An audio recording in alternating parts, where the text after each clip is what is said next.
منافق ہے وہ تو اسلام کو پیش کر رہا ہے کہ یہ آپس میں نفرت کرتے ہیں، یہ لوگ ٹھیک نہیں ہیں، معاذ اللہ۔ ہمارے اندر یہ ماحول بن گیا ہے۔ ایک تو باہر سے جو لوگ تھے وہ زیادتی کر رہے تھے، اندر سے یہ ماحول بن گیا ہے کہ آپ کھول لیں کوئی چینل، لڑائی ہی لڑائی ہے، فساد ہی فساد ہے، بحث ہی بحث ہے۔ یہ مولانا اس مولانا کا جواب دے رہے ہیں، وہ مولانا اس مولانا کا جواب دے رہے ہیں۔ ہم نے چیزوں کو الجھایا، اتنا الجھایا، کبھی کبھی یوں لگتا ہے کہ یار لوگ کدھر جائیں گے بیچارے۔ حق کی بات کرنا ٹھیک ہے، جو اہل حق ہیں وہ احقاق حق کر رہے ہیں، میں منع نہیں کر رہا، لیکن آپ چیزوں کو اگر اتنا الجھا دیں گے، اہل حق بھی اگر الجھ جائیں گے، اگر وہ بھی اتنا الجھ جائیں گے، اتنی آزمائش ہو جائے گی، تو دین کا جو محبت کا پیغام تھا وہ کیسے آگے جائے گا؟ کوئی معاذ اللہ صحابہ کی محبت کی آڑ میں اہل بیت کے بارے میں بات کرتا ہے، کوئی اہل بیت کی محبت کے پیچھے چھپ کے صحابہ کے بارے میں بات کرتا ہے۔ ہماری محبتوں کی بنیاد مدینے والے رسول ہیں۔ ہم نے حضور سے تعلق رکھنے والی ہر شے سے پیار کرنا ہے، ہر شے سے۔ نبی پاک صلی اللہ تعالی علیہ وسلم نے فرمایا، جس نے میرے صحابہ سے محبت کی میری وجہ سے کی، جس نے میرے صحابہ سے بغض رکھا میری وجہ سے رکھا۔ اور نبی پاک صلی اللہ تعالی علیہ وسلم نے فرمایا، یہ علی ہے، یہ فاطمہ ہے، یہ حسن ہے، یہ حسین ہے، یہ میری اولاد ہے۔ حضور نے ہاتھ اٹھا کے دعا کی، اے اللہ میں ان سے محبت کرتا ہوں، تو بھی ان سے محبت فرما۔ آپ ذرا اس محبت کا فروغ دیکھیں کہاں تک جاتی ہے۔ فرمایا، اے اللہ میں ان سے محبت کرتا ہوں، تو بھی محبت فرما، اور مالک جو ان سے محبت کرے نا تو ان سب سے بھی محبت فرما۔ محبت کو فروغ دیں، محبت کی بات کریں، پیار کو لے کے چلیں۔ میں کبھی کبھی کڑتا ہوں، میں سوچتا ہوں کہ ہم نے اپنے ملک میں فضا پیدا کر لی ہے، یہ بندہ بھی غلط ہے، وہ بندہ بھی غلط ہے۔ میرے آنے والی نسلیں یہ سمجھنے لگی ہیں کہ شاید ہم چوروں کے ملک میں پیدا ہو گئے، شاید یہاں ڈاکو بستے ہیں، شاید یہاں راہزن ہیں۔ اور میڈیا کے دوستو، ایک غلط خبر آتی ہے تو اسے اتنا عروج دیتے ہو، اتنا فروغ دیتے ہو، اتنا آگے لے کے جاتے ہو، اور جو روز اذانیں پڑھی جاتی ہیں اس کو فروغ کیوں نہیں دیتے؟ جو روز مسجدوں میں نمازیں پڑھی جاتی ہیں اس کو فروغ کیوں نہیں دیتے؟ جو رمضان میں ہر مسجد میں قرآن ختم ہوتا ہے اسے فروغ کیوں نہیں دیتے؟ جو افطاری کے لیے لوگ سڑکوں پہ منتیں کر رہے ہیں، روزہ میرے ساتھ کھول لو، میرے گھر میں افطار کرو، اسے فروغ کیوں نہیں دیتے؟ یہ جو بھائی بھائی کے کام آ رہے ہیں اس کی بات کیوں نہیں کرتے؟ نفرت کو فروغ دیا۔ آنے والی نسل سمجھنے لگی کہ چوروں، لٹیروں، ڈاکوؤں کے بیچ بستے ہیں، یہ وطن شاید چوروں کا ہے، ڈاکوؤں کا ہے۔ نا، یہ تو درویشوں کا وطن ہے، یہ تو فقیروں کا وطن ہے، یہ تو اللہ والوں کا وطن ہے۔ اور بھائی اس وطن میں تو وہ لوگ بستے ہیں کہ بات کسی کی بیٹی کی ہو رہی ہوتی ہے، رو میرا باپ پڑتا ہے، دکھ کسی کی بیٹی کو پہنچتا ہے، نیند میری ماں کو نہیں آتی۔ یہ تو وہ وطن ہے جو دکھ بانٹتا ہے۔ یہ تو کوئی ایک آدمی آ کے رو دیتا ہے کہ میں تکلیف میں ہوں، اور وہ ٹی وی پہ رو دیتا ہے کہ میرے گھر میں فاقہ ہے، میں نے کئی دن سے روٹی نہیں کھائی، تو لوگ گھروں میں بیٹھے رو دیتے ہیں۔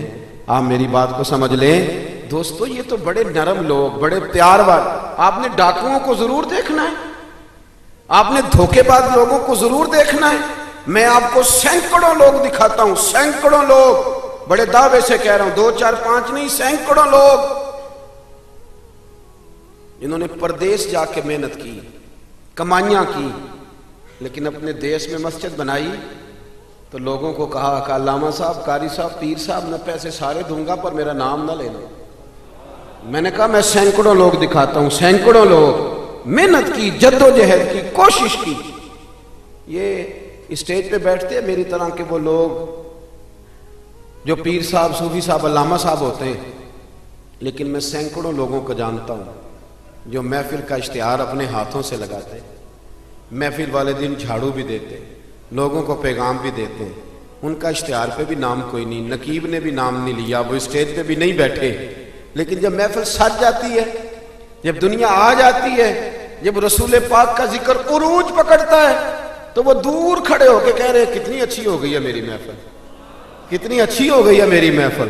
نہ کسی پیر نے نام لیا، نہ کسی مولوی نے لیا، نہ کسی نقیب نے لیا، نہ کسی نعت خواہ نے لیا، پر او میرے نبی کی محفلیں سجانے والوں، تمہارا نام کسی نے نہیں لیا، تمہاری فوٹو نہیں آئی، تمہارا اشتہار پہ نمبر نہیں لکھا گیا، پر جس رسول کے لیے تم نے یہ کام کیا اس نبی کو سارا ہی پتا ہے. وہ حبیب جانتے ہیں، وہ جانتے ہیں، انہیں خبر ہے کہ یہ وہ میرا دیوانہ ہے جو لوگوں کو دعوتیں دیتے آؤ میں نے رسول پاک کی محفل سجانی، آؤ آؤ. آپ یقین کریں لوگ ہاتھ باندھ کے کہتے ہیں حضرت جی ٹائم دے دیں، دل کرتا ہے ذکر سرکار سجایا جائے. میرے بھائی یاد رکھو، فروغ محبت کی بات کرو، پیغام محبت کی بات کرو، محبت کی بولی بولو، محبت کا تذکرہ کرو، لوگوں کی اچھائیوں کا ذکر کرو، خوبیوں کا بیان کرو، چھوڑو چھوڑو نفرتیں، چھوڑو چھوڑو عداوتیں، آؤ واپس لوٹ آئیں. بخاری مسلم پڑھو. میرے نبی پاک علیہ السلام نے فرمایا اپنا ایک بھائی اپنے گھر سے چلا تھا اپنے دوسرے بھائی کو ملنے. ایک تو ہے صحابی کا پیار، ایک تو ہے اہل بیت کا پیار، ایک اللہ کے ولی کا پیار. اپنے گھر سے چلا تھا وہ اپنے ایک بھائی سے ملنے. بخاری مسلم ہے. حضور فرماتے ہیں کہ رستے میں اسے فرشتہ ملا انسانی شکل میں. لوگ تو روز سفر کرتے ہیں پر فرشتے نہیں آتے، اللہ نے فرشتہ بھیجا انسانی شکل میں. کدھر جا رہے ہو میاں؟ کہنے لگا اپنے بھائی سے ملنے جا رہا ہوں. کہا اس کا تیرے اوپر کوئی احسان ہے؟ اس نے کہا نہیں. تو کیوں ملنے جا رہے ہو؟ سننا ہو یارو، یہ میری بات نہیں، یہ مدینے والے رسول کی زبان اطہر سے نکلا ہے. فرمایا کہاں جا رہے ہو؟ اس نے کہا میں جا رہا ہوں بھائی سے ملنے. کوئی احسان ہے؟ کوئی نہیں. کوئی لین دین کا معاملہ؟ کوئی نہیں. کیوں ملنے جا رہے ہو؟ کیوں؟ وہ کہنے لگا اس لیے ملنے جا رہا ہوں کہ وہ بھی اللہ کا بندہ ہے. میں رب کا بندہ سمجھ کے، اللہ کا بندہ سمجھ کے میں کہتا ہوں او پیران عظام، تم نے اگر دھوکے کی پگڑیاں باندھی اور تم نے اگر فراڈ کے جبے پہنے، تم نے اگر جھوٹ کے پلندے باندھے تو وہ تمہارا معاملہ ہے، لیکن جو تمہیں رب کا بندہ سمجھ کے ملنے آئے گا وہ اجر حاصل کر لے گا، وہ اللہ کی بارگاہ سے نواز دیا جائے گا. وہ تو اللہ کا بندہ سمجھ کے آیا نا، اسے تو نہیں پتا جبے کے نیچے کیا ہے، اسے نہیں پتا بڑی پگڑی کے نیچے کیا ہے. مدینے والے محبوب فرمانے لگے وہ فرشتہ آیا اور آ کر کے اس سے کہنے لگا اللہ کی رضا کے لیے ملنے جا رہے ہو؟ اس نے کہا ہاں. کہنے لگا سنو پھر میں انسان نہیں، میں فرشتہ ہوں، مجھے رب نے بھیجا ہے. اور رب فرماتے ہیں جس طرح تم دونوں میری رضا کے لیے آپس میں محبت کرتے ہو نا، اللہ تم دونوں سے محبت فرماتا ہے. اللہ تم دونوں سے محبت، تھوڑا تھوڑا فروغ محبت، تھوڑا تھوڑا پیار. بیٹے سے بھی پیار، بیٹی سے بھی، بھائی سے بھی پیار. بھائی بھی پیارے ہوتے ہیں، بڑے پیارے ہوتے ہیں. یہ بھائی پائیاں دیاں باواں ہوندے، کبھی سگے بھائی سے بھی پیار، کبھی کسی دوست سے بھی پیار. اماں کے پیروں تلے بھی جنت ہے، لیکن باپ بھی جوانی لٹا دیتا ہے. ابا سے بھی پیار، کبھی کبھی اس کو بھی کہنا کہ میرا دل کرتا ہے میں تیرے پیر دباؤں، آج دل کرتا ہے زیتون کے تیل کے ساتھ تیرے سر کی مالش کروں. ان سے بھی تھوڑا فروغ محبت، تھوڑا پیار. کبھی ویسے ہی چل نکلنا، ویسے ہی، اور کہنا کہ آج میں نا مدینے والے رسول کی امت کی نوکری کرنے نکلا ہوں. پیار بن. اور پھر جب پیار آئے نا نبی پاک کا، میں آپ کو ایک بات بتاؤں، ہم سنی بھی نا تھوڑے تھوڑے خشک ہوتے جا رہے ہیں. نعت پڑھنے والوں کا ذوق اگر خراب ہوا ہے تو ناراض نہ ہونا سننے والوں کا بھی ہو گیا. اب نعت ہم ذائقے سے سنتے ہی نہیں، ہمارا وہ رنگ ہی نہیں، وہ کیفیت ہی نہیں، نعت کے ساتھ ہماری وہ دلچسپی نہیں. ہم بھی چاہتے ہیں مجھے موٹا موٹا مسئلہ سناؤ، اور یارو میرے نبی کی شانیں سنا کرو، حضور کے معراج کی بات بھی سنا کرو، میلاد کی بات بھی سنا کرو. اور جب کوئی مدینے والے محبوب کا غلام حضور کے حسن کا ذکر کرے تو پھر بھی تازے ہو کے سنا کرو. جب معجزات بیان ہو تو شوق سے سنا کرو. اپنے بچوں کو بتایا کرو کہ ہمیں شان والا رسول اللہ نے دیا ہے. نبی پاک کے حسن کا، جمال کا، اخلاق کا، کردار کا، ہنسنے کا، بولنے کا، بات کرنے کا، بانٹنے کا، سخاوت کا، عطا کا، کرم کا، جمال کا، فیض کا، غلاموں سے پیار کرنے کا، کسی کو نوازنے کا. میرے رسول پاک علیہ السلام کا یہ تذکرہ یاد کرو، یہ لوگوں کو سنایا کرو، لوگوں کو بتایا کرو کہ جب وہ آمنہ کی گود میں تھے تو پھر بھی بڑے پیارے تھے.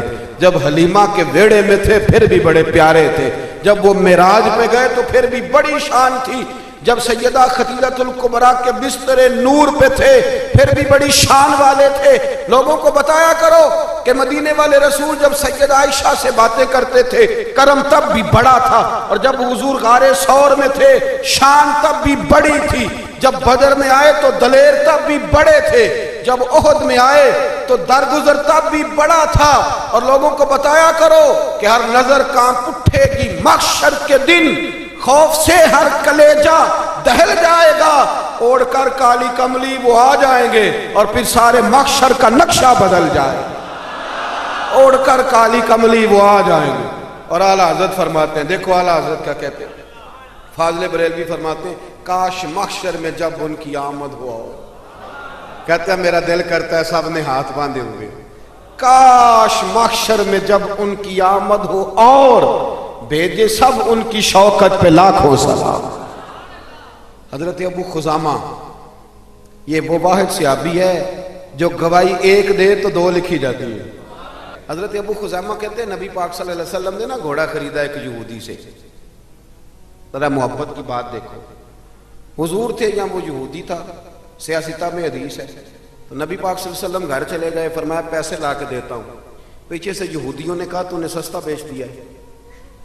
نبی پاک پیسے لے کر کے آئے تو حضور نے کہا پیسے رکھو گھوڑا دو، کہنے لگا کون سا گھوڑا، کیسا گھوڑا، میں نے تو بیچے نہیں، کی آخی دے جیڑا مر جائے یا مکر جائے او دا کوئی حل، اس نے کہا کون سا گھوڑا، حضور نے فرمایا گھوڑا تو نے بیچا میں نے خریدا، پیسے رکھ، کہنے لگا کوئی گواہ ہے تو دے، ایک بندہ بھی کہہ دے، اب گواہی کون دے، وہاں تو تھا ہی کوئی نہیں، رش لگ گیا، اپنے بیگانے سب جمع ہو گئے، حضرت ابو خزامہ پیچھے کھڑے تھے، دونوں ہاتھ اونچے کر دیے، کہنے لگے سونے میں گواہی دیتا ہوں، میں دیتا ہوں نا گواہی، میں دیتا ہوں گواہی۔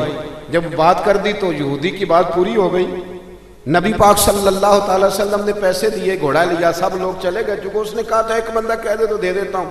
حضور نے سیدنا بلال حبشی سے کہا گھوڑا لے جا گھر، اور شارحین نے لکھا ہے، شارحین نے کہ نبی پاک نا لوگ چلے گئے تو حضور نے نا حضرت خزیمہ کے یوں گلے میں ہاتھ ڈالا، اور حضور ساتھ ساتھ چل رہے ہیں، ساتھ ساتھ، اور مسکرا کے فرمانے لگے یار تو نے تو دیکھا ہی نہیں تھا، گواہی کیسے دے دی، تو تے تھا ہی نہیں، گواہی نہ علماں وچ پھسا سانو، تو یار دی گل سنا سانو، اوتے علم دا سکہ نہیں چلدا، جتھے عشق ہوراں دا ڈیرا ہے۔ نبی پاک صلی اللہ علیہ وسلم نے فرمایا ابو خزامہ تو تھا ہی نہیں، تو گواہی کیسے دے دی، چلتے چلتے کہا، جناب ابو خزامہ ٹھہر گئے، حضور بھی رک گئے، غور سے سرکار کا چہرہ دیکھا، عرض کرنے لگے سونیا کیا کہا، میں وہاں تھا نہیں، میں نے دیکھا نہیں تو گواہی دے دی، کیا جملہ ہے، کیا شان ہے، کیا ایمان ہے، کیا قوت ہے۔ عرض کرنے لگے یا رسول اللہ میں نے تو رب بھی نہیں دیکھا، میں نے کو دیکھا ہے، تو نے کہا وہ ہے تو میں نے کہا ہے، تو نے کہا مالک ہے تو میں نے کہا وہ مالک ہے، تو نے کہا خالق ہے تو میں نے کہا وہ خالق ہے، تو نے کہا اس نے تجھے پیدا کیا ہے تو میں نے کہا ٹھیک ہو گیا، تو نے کہا سجدہ کر تو میں نے کیا، تو نے کہا اس کا ذکر کر تو میں نے کیا، تو نے کہا یہ اس کی کتاب ہے پڑھ تو میں نے پڑھی، تو جب تیرے کہنے پہ میں اتنی بڑی شے مان گیا ہوں تو گھوڑا تو چیز ہی کوئی نہیں، اتنی بڑی شے جو مان گیا ہوں تو گھوڑا پیچھے رہ گیا، سر سے لے کر پاؤں تک تنویر ہی تنویر ہے، جیسے منہ سے بولتی قرآن کی تفسیر ہے، سوچتی تو ہوگی دنیا مصطفیٰ کو دیکھ کر وہ مصور کیسا ہوگا جس کی یہ تصویر ہے۔ آپ ذرا ماننے کا رنگ دیکھیں، آپ ذرا غلاموں کے ماننے کا، آپ ذرا انداز تو دیکھیں نا غلاموں کے ماننے۔ نبی پاک صلی اللہ علیہ وسلم نے کہتے سونے میں نے کوئی رب دیکھا ہے، آپ نے کہا ہے تو میں نے کہا اتنی بڑی شے مان۔ اب حضور نے کیا کہا، ایسے نہیں کہتے، یہ نہیں فرمایا، اس طرح نہیں کرتے، یہ نہیں فرمایا۔ نبی پاک نے نا بازو پکڑا، حضرت ابو خزیمہ رضی اللہ تعالیٰ عنہ نے نا، وہ کبھی جیت جاتا تھا نا ہمارا کھلاڑی تو اس کا بازو پکڑ کے اونچا کرتے تھے، تو نبی پاک نے حضرت ابو خزیمہ